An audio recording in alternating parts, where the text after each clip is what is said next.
बिस्मिल्लाहिर्रहमानिर्रहीम। एड लावा इमरान सीरीज मुसन्निफ इब्ने सफ़ी। दूसरा बाब खैर अंदेश। झील क्या थी? एक छोटा सा समुंदर था जिसके मगरिबी किनारे से मशरिकी किनारे तक नज़रों की रसाई मुमकिन ही नहीं थी। बस पानी ही पानी था और उफक में धुआं धुआं से पहाड़ों के आसार नजर आते थे। झील के मगरिबी किनारे पर दूर तक सरसब्ज शादाब पहाड़ियां बिखरी हुई थीं और ये पहाड़ियां वीरान भी नहीं थीं। थोड़े थोड़े फासले पर बस्तियां नजर आती थीं जिनके मकीनों की बसर औकात का जरिया अंगूरों की काश्त थी। आसपास के शहरों के लोग इन अतराफ में छुट्टियां गुजारने के लिए भी आते थे और इन छोटी छोटी बस्तियों की रौनक कभी कम ना होती। झील के मगरिबी किनारे पर बेशुमार किश्तियां दिन भर आती जाती रहती थीं। इन्हीं किश्तियों के जरिए अंगूरों की बड़ी बड़ी खेपें शराब कशीद करने वाले कारखानों तक पहुंचाई जाती थीं। झील में माही गिरी भी होती थी, लेकिन मगरिबी किनारे के एक सिरे से दूसरे सिरे तक सिर्फ एक स्टीमर की इजारादारी थी। दिन भर वो शिकार के लिए सरगर्दान रहता था और शाम को ट्रेस्नी के डॉक पर लंगर अंदाज हो जाता। ट्रेस्नी इन अतराफ की नस्बतन बड़ी बस्तियों में से एक थी और यहाँ इस इलाके की सबसे अच्छे अंगूरों के बागात थे। सयाहों के क्याम के लिए औसत दर्जे के 3 होटल भी थे। एक गैराज था जहाँ किराए पर गाड़ियाँ मिल जाती थीं। एक ओपरा हाउस, एक सिनेमा हॉल था जहाँ हर रोज़ नई फिल्म दिखाई जाती थी। माहीगीरी के स्टीमर का अमला जो 18 अफराद पर मुश्तमिल था, रातगह ट्रेस्नी के होटलों में मुख्तलिफ किस्म की तफरीहात में मशगूल रहता था। इसके अखराजात देखकर मकामी लोग सोचते थे कि शायद वो लोग कोमो झील से सोने की मछलियाँ पकड़ते हैं। हर फर्द पानी की तरह करेंसी बहाता था और उनका सरबराह तो शहनशाह मालूम होता था। ये भारी जबड़ों और तंग पेशानी वाला एक बधियत स्पेनी था। शाने गैर मामूली तौर पर चौड़े थे और जिसामत के एतबार से देव मालूम होता था। मजाक की हिस्स ना रखता होता तो लोग इससे खौफ ही रहते। अलबत्ता अजनबी इसे अपने करीब देखकर थर्रा उठते थे। ट्रेस्नी कस्बे के किसी फर्द को इसके खिलाफ कभी किसी शिकायत का मौका नहीं मिला था। कस्बे की जवान औरतों में इसके लतीफ़े बेहद मकबूल थे। बहुत तेरी तो सरे शाम ही इस फिक्र में पड़ जाती थी कि इस रात इसकी नशिस्त किस होटल में होगी। वो एक शरीफ और हंसोड़ आदमी की तरह इनसे पेश आता था और इसके गिर्द औरतों की भीड़ जरूर होती। इसके मातहत इसे कप्तान बिल्डोस कहते थे। वैसे इसका नाम अल्फरोज़े था। बहरहाल कप्तान अल्फरोज़े अपनी बदसूरती के बावजूद भी बस्ती में मकबूल था। इस वक्त भी फनीली पेटिव के डाइनिंग हॉल में इसकी मेज के गिर्द कई लोग मौजूद थे और इनमें औरतों की तादाद ज़्यादा थी। वो इन्हें बता रहा था कि इसकी चच्ची अपने हर बच्चे की पैदाइश पर किस तरह शोर मचाया करती थी और किस तरह खुदा के हजूर गड़गड़ाकर इस अहद के साथ अपनी ज़िंदगी के लिए दुआ मांगा करती थी कि अगली बार इसके चचा को ज़रूर कत्ल करा देगी। वो सब कह कहे लगा रहे थे। तुम कहाँ थे उस वक्त? किसी ने पूछा। मैं वो एक एक की शक्ल देखता हुआ बोला। मैं तो पैदा ही नहीं हुआ था उस वक्त। तब फिर झूठ है, किसी ने कहा। कतई सच है। मैंने ये कहानी अपने चचा की ज़बानी सुनी है। कभी कभी बहुत ज़्यादा नशे की हालत में इसका मजाका उड़ाया करता था। कहता था, देखा तुमने, वो खुद मर गई और मैं अभी तक जिंदा हूँ। वो कह रहा था। गुफ्तगू का ये सिलसिला जारी ही था कि स्टीमर के अमले का एक आदमी इसकी मेज़ के करीब आकर खड़ा हुआ। फिर इसने झुककर आहिस्ता से इसके कान में कुछ कहा। कप्तान अल्फरोज़े के चेहरे पर संजीदगी तारी हो गई। ख्वातीनो हजरात, मेरी शहनशाहियत का दौर ख़त्म हुआ। वो यकबैक उठता हुआ बोला। क्या बात है, क्या बात है? कई आवाज़ें आईं। मेरा बॉस अचानक वारिद हुआ है। तुम्हारा बॉस हमेशा ही अचानक वारिद होता है, कोई बोला। उसके सर पर सींग हैं और एक नन्ही सी दुम भी रखता है, अल्फरोज़े ने मुस्कुराकर कहा। ज़रूर यही बात होगी। बस्ती वालों ने कभी तुम्हारे बॉस को नहीं देखा, एक औरत बोली। दुमदार हजरात सबको नजर नहीं आते। अच्छा ख्वातीनो हजरात, शब बखैर। फिर इसके वजनी जूतों की आवाज़ हॉल में गूंजने लगी थी। मातहत इससे 2 कदम पीछे चल रहे थे। बाहर निकलकर उसने उससे पूछा, मूड कैसा है बॉस का? उसे कच्चे आलू तो नहीं दबा रखे? अल्फरोज़े ने कहा। मूड अच्छा मालूम नहीं होता कैप्टन, जवाब मिला। अच्छा, देखेंगे, अल्फ्रोजे बोला। डॉक एक फरलांग के फासले पर था। रास्ता पैदल ही तय किया गया। ऐसा मालूम होता था जैसे अल्फ्रोजे की साई खुश मिजाजी फिजा में तहलील हो गई हो। अंधेरा ना होता तो इसके मातहत को इसकी आंखों में तशवीश की परछाइयां जरूर नजर आती। स्टीमर पर पहुंचकर वो अपने केबिन में तन्हा दाखिल हुआ। यस बॉस, वो सामने बैठे हुए आदमी के सामने टेंशन होता हुआ बोला। नौवारिद अधेड़ उम्र का एक तवाना आदमी था। आंखों से सर्द मोहरी टपकती थी। पतले पतले होंठ भींचे हुए थे। बैठ जाओ, उसने सामने वाले स्टूल की तरफ इशारा किया। थैंक्स बॉस, अल्फ्रोजे ने कहा। वो चंद लम्हे अल्फ्रोजे को गौर से देखता हुआ बोला। शुमाली किनारे की क्या कैफियत है? सब ठीक है बॉस, अल्फ्रोजे ने कहा। क्या ठीक है? बॉस बोला। सरहद के मुहाफिज ही हैं जो पिछले महीने थे। कोई तशवीश की बात नहीं है, अल्फ्रोजे ने कहा। खेप आने वाली है, तैयार रहना, बॉस बोला। ओके बॉस, अल्फ्रोजे बोला। और हाँ, एक बुरी खबर भी है, बॉस बोला। कप्तानों से वजाहत तलब नजरों से देखता रहा और वो कदर तौक़ुफ़ के साथ बोला। जेमसन हार्ले मार डाला गया है? नहीं, कप्तान बेसाख्ता स्टूल से उठ गया। हाँ, बोलसीना झील में इसकी लाश तैरती हुई मिली है। सीने पर रूम के भेड़ियों का निशान बना हुआ था। बॉस दूसरी तरफ देखता हुआ बोला। भेड़ियों का निशान? अल्फ्रोजे ने कहा। इसी पर तो हैरत है, क्योंकि भेड़ियों का सरबराह तो वो खुद ही था, बॉस ने कहा। अल्फ्रोजे फिर बैठ गया। इसकी आंखें सोच में डूबी हुई थीं। तो इसका मतलब ये हुआ कि जिन लोगों की तरफ से उसे खतरा था, अल्फ्रोजे ने कहा। नताइज अखज़ करने की कोशिश मत करो। सारी दुनिया में मेरा वाहिद हरीफ बहुत बाखबर आदमी है। अगर ऐसा ना होता तो कर्नल होरेशियो इसकी कैद में ना होता। वो हाथ उठाकर बोला। मैं समझा नहीं बॉस, अल्फ्रोजे ने कहा। भेड़िए जेमसन हार्ले से वाकिफ नहीं थे। वो सिर्फ डानो मोरेली की हैसियत से जानते थे। बहैसियत हार्ले वो इनके लिए कुछ भी नहीं था, बॉस ने कहा। तो क्या उसकी लाश मेकअप में नहीं थी? अल्फ्रोजे ने पूछा। नहीं, अपनी असल शक्ल में थी, और इसके सीने पर भेड़ियों का निशान बना हुआ था, बॉस ने कहा। अल्फ्रोजे थोड़ी देर तक कुछ सोचता रहा, फिर बोला। क्या आप इसके किसी भेड़िए से ज़ाती तौर पर भी वाकिफ हैं? नहीं, हमें से कोई भी नहीं जानता कि वो कौन है या तादाद में कितने हैं। हार्ले की अपनी ज़ाती तंजीम थी, जिससे उसने अपनी असली शख्सियत पोशीदा कर रखी थी, बॉस ने कहा। तब तो फिर यकीन कर लेना चाहिए कि वो अपने ही किसी आदमी के हाथों मारा गया होगा, अल्फ्रोजे बोला। वो किस तरह? बॉस का लहजा बेहद सर्द था। किसी एक को इसकी असलियत का इल्म हो गया होगा, बस उसने हाथ साफ कर दिया, अब तंजीम को खुद संभालेगा, अल्फ्रोजे बोल रहा था। इसका इम्कान है, बॉस ने तवील सांस ली। थोड़ी देर तक फिर खामोशी रही। इसके बाद बॉस ने कहा। बहरहाल हमें मोहतात रहना चाहिए। किससे बॉस? अल्फ्रोजे ने पूछा। उसी से जिसे कर्नल होरेशियो का मंसूबा नाकाम बना दिया था, बॉस ने कहा। ओह, वो हमारा क्या बिगाड़ लेगा? अल्फ्रोजे बोला। खुशफहमियों में मुब्तला होना अच्छा नहीं है। इसके बारे में हमारी मालूमात ज़्यादा नहीं है। कुछ दिनों पहले तो हम ये भी नहीं जानते थे कि जनूबी एशिया में हमें क्यों नाकामियों का सामना देखना पड़ता है। जेमसन हार्ले ही ने X2 की गैर वाज़ेह निशानदही की थी, बॉस ने कहा, और वो बिलाखिर मार डाला गया, अपने ही किसी आदमी के हाथों, अल्फ्रोजे बोला। मुझे इसमें शुबा है, अगर लाश पर भेड़ियों का निशान ना पाया जाता तो इसके बारे में सोचा भी जा सकता था। तुम खुद गौर करो, जेमसन हार्ले की हैसियत से वो भेड़ियों के लिए कतई अजनबी था, इसलिए अपने किसी आदमी के हाथों मारे जाने की सूरत में इसके सीने पर निशान पाए जाने का कोई जवाब नहीं बनता, बॉस ने कहा। मैं समझ गया कि आप क्या कहना चाहते हैं, अल्फ्रोजे बोला। क्या समझ गए? बॉस ने सर्द लहजे में सवाल किया।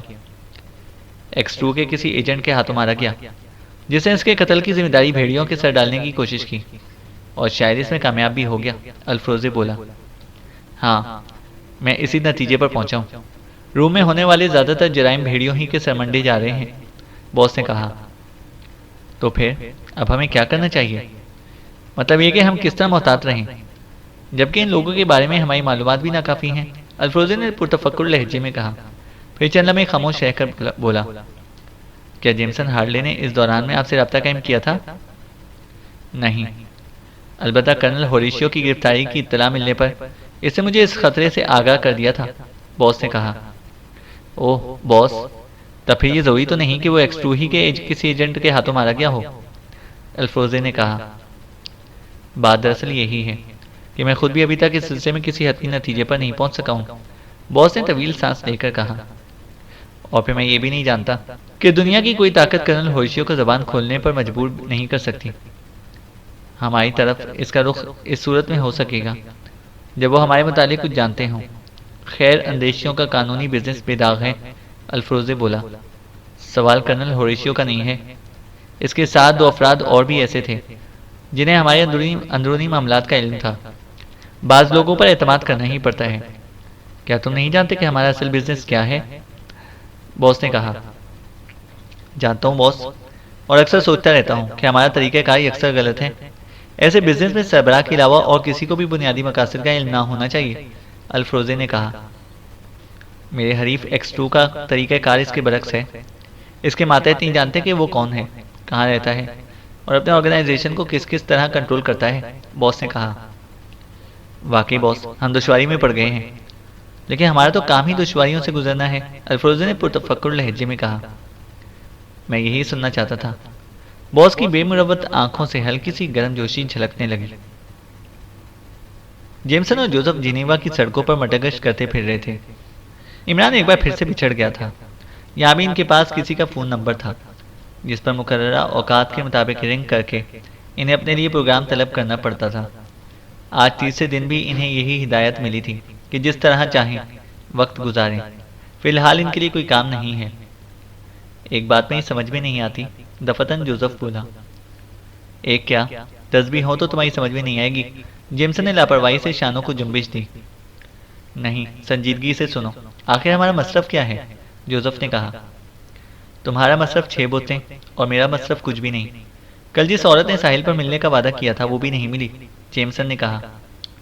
सारे काम तो वो खुद निपटाते फिर रहे हैं, जोसेफ बोला। आखिर तुम्हें कब यकीन आएगा कि तुम कुर्बानी के बकरे हो, जेमसन बोला। तो फिर कुर्बानी ही हो जाती, जोसेफ ने कहा। हो जाएगी किसी दिन, फिक्र ना करो, जेमसन बोला। ओहो, कॉल करने का वक्त होने वाला है, सिर्फ 7 मिनट रह गए हैं। किसी बार या रेस्टोरेंट में चलो, जोसेफ चौंक कर घड़ी देखता हुआ बोला। बार में नहीं, रेस्टोरेंट में, जेमसन ने कहा। बार में बैठकर कभी नहीं पीता, जोसेफ ने कहा। इसलिए रेस्टोरेंट ही मुनासिब रहेगा, आओ, जेमसन बोला। वो एक करीबी रेस्टोरेंट में दाखिल हुए।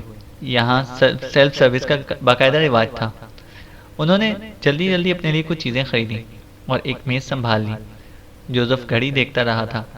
वक्त हो गया, जाओ, जोसेफ ने काउंटर की तरफ इशारा किया। जेमसन उठकर काउंटर के करीब आया और क्लर्क को कॉल का कूपन देकर फ़ोन पर मज़कूरा नंबर डायल किए और दूसरी तरफ से जवाब मिलने पर माउथ पीस में बोला, जे स्पीकिंग। होल्ड ऑन करो, दूसरी तरफ से कहा गया। कुछ देर बाद इससे इमरान की आवाज़ सुनी। Hello handsome. ओह, शुक्र है कि आपकी आवाज़ सुनाई दी, जेमसन बोला। लेकिन मैं इस औरत का बदल तो नहीं हो सकता जिससे तुमसे वादा किया था कि आज साहिल पर तुम्हारा इंतजार करेगी, इमरान ने कहा। खुदा की पनाह, आप जानते हैं, जेमसन बोला। क्यों नहीं, इमरान बोला। जेमसन ने कहका लगाया और बोला, मैं समझ गया। क्या समझ गए, इमरान ने कहा। आप हमारे चाल चलन की तस्दीक करने के लिए हमें यहाँ पर लाए हैं, जेमसन ने कहा। तुम अपने साथ इस कालिए को भी तबाह करोगे, इमरान ने कहा। तबाह होने की सलाहियत सिर से रखता ही नहीं है बेचारा, जेमसन बोला। अच्छा, शट अप, जाओ, वो औरत वहीं तुम्हारी मुंतज़िर है, इमरान ने कहा। क्या आप संजीदगी से कह रहे हैं, जेमसन ने पूछा। तुम्हें वो जगह याद है ना जहाँ उससे मिलने को कहा था, इमरान ने पूछा। जी हाँ, अच्छी तरह याद है, जेमसन बोला। वहीं से मगरिब की तरफ सीधे चल पड़ना। करीबन 2.5-3 फरलांग के फासले पर एक डॉक नजर आएगा जहाँ बड़ी बड़ी लांचें लंगर अंदाज रहती हैं। हाई लीव नामी लांच तलाश करनी है तुम्हें, इमरान ने कहा। और वो औरत, जेमसन ने पूछा। पिछली रात किसी और के निकाह में आ गई, तुम्हारे लिए दूसरी तलाश कर दूंगा, इमरान ने कहा। मैं समझ गया, जेमसन ने गुस्सीले लहजे में कहा। लांच तलाश कर लेने के बाद क्या करना होगा, लांच की निगरानी, इमरान ने कहा। कब तक, जेमसन ने पूछा। फिलहाल उसे तलाश करना है, मिल जाने पर तुम वहीं से इस नंबर पर फ़ोन पर इतला दोगे, इमरान बोला। जोसेफ के लिए कोई पैगाम, जेमसन ने पूछा। कम से कम पीने की कोशिश करें, दूसरी तरफ से कहा गया और सिलसिला मुनक़ता हो गया। जेमसन ने सिर्फ पैगाम ही जोसेफ तक पहुंचाया था और अपनी खरीदी हुई अशिया पर टूट पड़ा था। ऐसा मालूम होता जैसे सिर्फ पेट भरने की हिदायत फ़ोन पर मौसूल हुई हो। बॉस ने और कुछ नहीं कहा। जोसेफ ने उसे घूरते हुए पूछा, खूब डटकर खा लो, फिर पता नहीं कब खाना नसीब हो। जोसेफ ने शानों को जुम्बिश दी और सर झुकाकर खाने में मशगूल हो गया। जेमसन फिर उठकर काउंटर की तरफ चला गया। उसने कॉफ़ी तलब की और ट्रे उठाए दोबारा मेज़ पर आ गया। कॉफ़ी पीते वक्त उसने जोसेफ को बताया कि अभी ने क्या करना है। ठीक है, ये हुई ना बात। जोसेफ के दांत निकल पड़े। लेकिन अगर हमें डॉक्टर पहुंचने से रोका गया तो? जेमसन बोला। रोका तो जाएगा, लेकिन तुम शायद ये भूल गए कि हमारे पास यहाँ के महकमा सेहत के शनाख्तनामे मौजूद हैं। हम रोकने वालों को वहाँ अपनी मौजूदगी का कोई सबब बता सकेंगे। जोसेफ ने कहा। शनाख्तनामे असली हरगिज़ नहीं हो सकते, जेमसन ने कहा। ना हो, जोसेफ ने लापरवाही से कहा। धर लिए जाएंगे, जेमसन बोला। क्या गम है, तुम पहले खुद को कुर्बानी का बकरा तस्लीम कर चुके हो, जोसेफ मुस्कुराकर बोला। सिर्फ तुम हो, मैं भी सने बलूग को नहीं पहुंचा, जेमसन ने कहा। मैं पहुंचा दूंगा, तुम इसकी फिक्र ना करो, जोसेफ बोला। मैं देख रहा हूँ कि यहाँ की आबो हवा में तुम बहुत ज़्यादा चहक रहे हो, जेमसन भुनाकर बोला। बहरे रूम की आबो हवा में ये सेहत पर अच्छा असर डालती है, जोसेफ ने कहा। चलो उठो, हमें दिन रहे ही वहाँ पहुँचना चाहिए, जेमसन ने कहा। फिर एक बस में बैठकर वो साहिली इलाके की तरफ रवाना हो गए। यहाँ तुम्हारी नस्ल के लोग खासे दिखाई देते हैं, जेमसन कुछ देर बाद बोला। बस में कई सियाफाम अफ्रीकी मौजूद थे। हम कहाँ नहीं मिस्टर, अब हमारा ज़माना आ रहा है, पूरे यूरोप पर कब्जा करेंगे, जोसेफ बोला। पैदल? जेमसन ने कहा। यही समझ लो, पैदल ही कुछ दिनों के बाद सवार कहलाते हैं। ओह, क्यों फजूलियात में पड़े हो, काम की बात सुनो।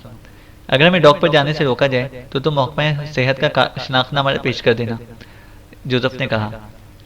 मौजूदगी की वजह पूछी जाएगी, जेमसन भुना कर बोला। नहायत आसानी से वजह भी बता सकोगे। कह देना कि तुम्हें इत्तला मिली है कि हाई लीफ पर टाइफाइड का कोई मरीज मौजूद है। इस तरह तुम्हें हाई लीफ की पोजीशन भी मालूम हो जाएगी, जोसेफ ने कहा। बात तो ठीक है, लेकिन अगर हाई लीफ वालों ने इस पर झूठ पर कोई हंगामा कर दिया तो? तुम फिक्र ना करो, मैं इनमें से किसी ना किसी को टाइफाइड का मरीज बना दूंगा, जोसेफ बोला। लेकिन हमें सिर्फ निगरानी की हिदायत मिली है और इसकी डॉक पर मौजूदगी की इत्तला भी देनी होगी, जेमसन ने कहा। काश मुझे भी इतालवी आती होती, जोसेफ ठंडी सांस लेकर बोला। आ जाएगी अगर डॉक पर पिटाई हो गई, जेमसन बोला। बस खामोश बैठे रहो, जोसेफ ने कहा। जेमसन बुरा सा मुंह बनाए हुए दूसरी तरफ देखने लगा। वो सोच रहा था कि अगर इस किस्म की कोई बात की गई तो डॉक का कोई गार्ड इनके साथ हाई लीफ तक जाएगा और बात बढ़ जाएगी। वैसे शनाख्तनामे के इस्तेमाल की हद तक तो जोसेफ का मशवरा माकूल था। खैर, कोई और बात बनाई जाएगी। शनाख्तनामे के तवस से साहिल पर पहुंचकर वो डॉक की तरफ चल पड़े थे। सूरज अभी गरूब नहीं हुआ था। अंदेशे के मुताबिक इन्हें गेट पर रोका गया और उन्होंने अपने शनाख्तनामे दिखा दिए। कोई खास बात? गार्ड ने पूछा। हमारे ऑफिसर का एक दोस्त लॉन्च पर मौजूद है, इससे कुछ ज़रूरी बातें करनी है, जेमसन ने कहा। बराए करम हमें लॉन्च की पोजीशन से आगाह कर दो। खुद जाकर देख लो, हमारे पास एंकरेज का नक्शा मौजूद नहीं होता, गार्ड ने तुरंत शवी से कहा। शुक्रिया, कहकर जेमसन आगे बढ़ गया। जोसेफ इसके पीछे था। डॉक पर बहुत सी लांचें लंगर अंदाज थीं। हाई लीफ को ढूंढ कर निकालने में करीबन 20 मिनट सर्फ हुए। ये एक शानदार लांच साबित हुई। किसी मालदार आदमी की बहरी ताइशगाह मालूम होती थी। सवाल तो यह है कि अब इसकी निगरानी करें कि टेलीफोन तलाश करते फिरें, जेमसन बड़बड़ाया। मैं यहीं हूँ, तुम डॉक के गेट से जाकर फ़ोन कर दो, जोसेफ बोला। ज़रूरी नहीं कि वहाँ मुझे फ़ोन इस्तेमाल करने दिया जाए, जेमसन ने कहा। गालिबन तुम फिर भूल गए कि तुम्हारे पास महकमा सेहत का शनाख्तनामा मौजूद है, जोसेफ ने खुश्क लहजे में कहा। अच्छा, देखता हूँ। तुम मोहतात रहना, क्योंकि तुम्हें इतालवी नहीं आती, जेमसन ने कहा। जाओ, मेरी फिक्र ना करो, जोसेफ बोला। जेमसन गेट की तरफ पलट आया और इसी गार्ड से गुफ्तगू करने लगा जिसने इनकी शनाख्तनामे देखे थे। हमारा फ़ोन आम इस्तेमाल के लिए नहीं है, गार्ड इसे घूरता हुआ बोला। लेकिन मैं आम आदमी नहीं हूँ, तुम अभी मेरा शनाख्तनामा देख चुके हो। ये भी मुमकिन है कि तुम्हें इसके लिए जवाबदेही भी करनी पड़े, जेमसन ने कहा। किसे कॉल करोगे? गार्ड ने पूछा। अपने ऑफिसर को। इसका दोस्त बीमार हो गया, एम्बुलेंस तलब करके इसे यहाँ से लेकर जाएंगे, जेमसन ने कहा। ठीक इसी वक्त जेमसन ने महसूस किया कि कोई इसके पीछे आकर खड़ा हो गया है। गार्ड की नज़र भी इसकी तरफ उड़ गई। मेरी बात का जवाब नहीं दिया तुमने, जेमसन ने गार्ड को मुखातिब किया। तुम यहाँ से फोन नहीं कर सकते, हुक्म से आवाज आई। जेमसन ने मुड़ने से कबल गार्ड के होंठों पर तंजिया सी मुस्कुराहट देखी। क्यों जनाब, जेमसन ने अजनबी से पूछा। लिबास से वो कोई जहाजराह ही मालूम होता था। वजह तुम्हें बताई जा चुकी है, अगर चाहो तो मेरे साथ कहीं और चलकर फोन कर सकते हो, उसने कहा। मैं तो यहीं से करूंगा, मेरे ऑफिसर ने यही कहा था, जेमसन ने कहा। क्या नाम है तुम्हारे ऑफिसर का, अजनबी ने पूछा। 20 इमरानो, जेमसन नवायद को घूरता हुआ बोला। अच्छा अच्छा, किस महकमे से ताल्लुक रखते हैं, वो सर हिलाकर बोला। महकमा सेहत से, जेमसन ने कहा। वो सोच रहा था कि कहीं इस शख्स का ताल्लुक इसी लांच से ना हो जिसके बारे में इसे गार्ड से पूछगछ की थी। यहाँ महकमा सेहत का क्या काम, उस अजनबी ने पूछा। मुझे तो तुम्हारी सेहत भी अच्छी मालूम नहीं होती, जेमसन उसे बगौर देखता हुआ बोला। क्या तुम्हारी लांच पर लासल्की टेलीफोन लगा हुआ है, जेमसन ने पूछा। यही बात है, उसे मुस्कुराकर उसे आंख मारी। चलो, जेमसन आगे बढ़ता हुआ बोला। कुछ दूर जाकर अजनबी ने कहा। चर्च फरोख्त करना चाहते हो, जेमसन चलते चलते रुक गया। क्या मैं सूरत से चर्च फरोश रखता हूँ, इससे उसीले लहजे में कहा। महकमा सेहत से ताल्लुक है ना तुम्हारा, अजनबी बोला। बिल्कुल है। और तुम चर्च फरोख्त नहीं करते, कतई नहीं, जेमसन बोला। तो फिर यहाँ क्या झक मारने आए हो, मैं जानता हूँ कि महकमा सेहत के गैर मुल्की मुलाजिम ज़्यादातर चर्च का कारोबार करते हैं और महकमे के सरबराह को इसके लिए माकूल मुआवजा अदा करते हैं, अजनबी ने कहा। तो मुझे फ़ोन कॉल कराने के लिए लाए थे, जेमसन ने कहा।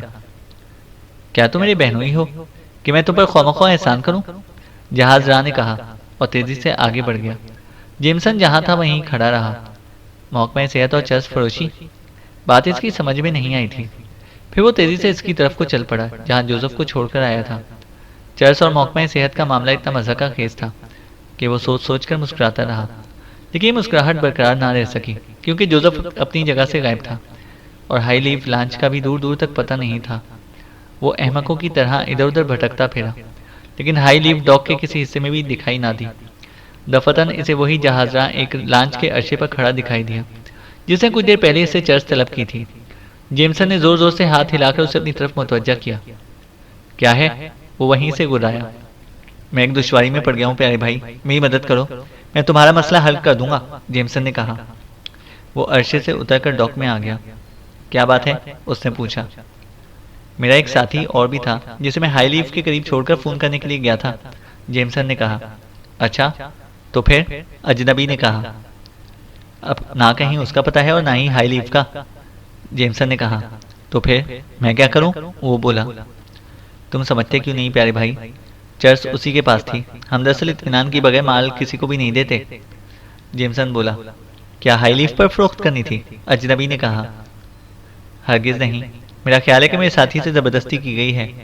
क्या समझे, अगवा, हज़ारों लीरे की चर्च इसके पास थी, जेमसन ने कहा। अगर तुम पहले ही मुझे बता देते तो, अजनबी बोला। छोड़ो इन बातों को, अब तो कॉल करा दो, मेरे साथी की ज़िंदगी खतरे में है। मैं वादा करता हूँ कि वाफिर मिकदार में बिल्कुल मुफ्त, जेमसन ने कहा। बकवास मत करो, अजनबी बोला। यकीन करो, मैं तुम्हारे पास लांच ही पर मौजूद रहूंगा जब तक चर्च पहुंच नहीं जाएगी।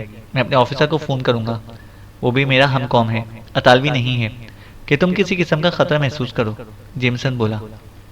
अच्छी बात है, चलो, जहाज़राह तवील सांस लेकर बोला। वो जेमसन को लांच पर लेकर आया। मेरे ऑफिसर की अतालवी ज़्यादा अच्छी नहीं है, इसलिए मैं इससे अपनी ज़बान में गुफ्तगू करूंगा। तुम्हें कोई एतराज़ तो नहीं इस पर, जेमसन ने मुल्तजियाना अंदाज में कहा। नहीं नहीं, तुम अपना काम करो। मेरा नाम एंटोनियो है, बहुत शरीफ आदमी हूँ, बेवजह किसी पर शुबा नहीं करता। और तुम्हारा नाम, जहाज़राह बोला। जुम्मन, जेमसन ने कहा। दोनों ने गर्मजोशी से मुसाफा किया। फिर जेमसन ने लासल की फ़ोन पर ऑपरेटर को इमरान के फ़ोन नंबर बताए और जल्द ही राब्ता कायम हो गया। उर्दू में अपनी कहानी दोहराते हुए इसने कहा, मैं बेगल नामी लॉन्च पर हूँ। ठीक है, वहीं ठहरो, चर्च भी पहुँच जाएगी, फिक्र ना करो, दूसरी तरफ से इमरान की आवाज़ सुनाई दी। सिलसिला मुनक़ता करके जेमसन एंटोनियो की तरफ मुड़ा और बोला, वो किसी को भेज रहा है और तुम्हारे लिए कम से कम इतनी चर्च जरूर आएगी कि एक माह तक ऐश कर सको।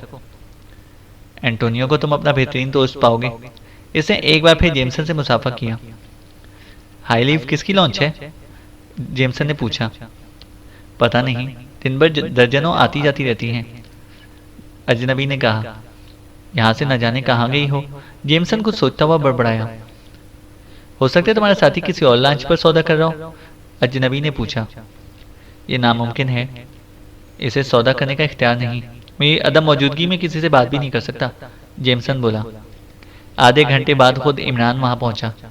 हस्बे वादा चर्च भी लाया था। अब बताओ मैं तुम लोगों के लिए क्या करूं? एंटोनियो बेहद मुस्तरद जाहिर करता हुआ बोला।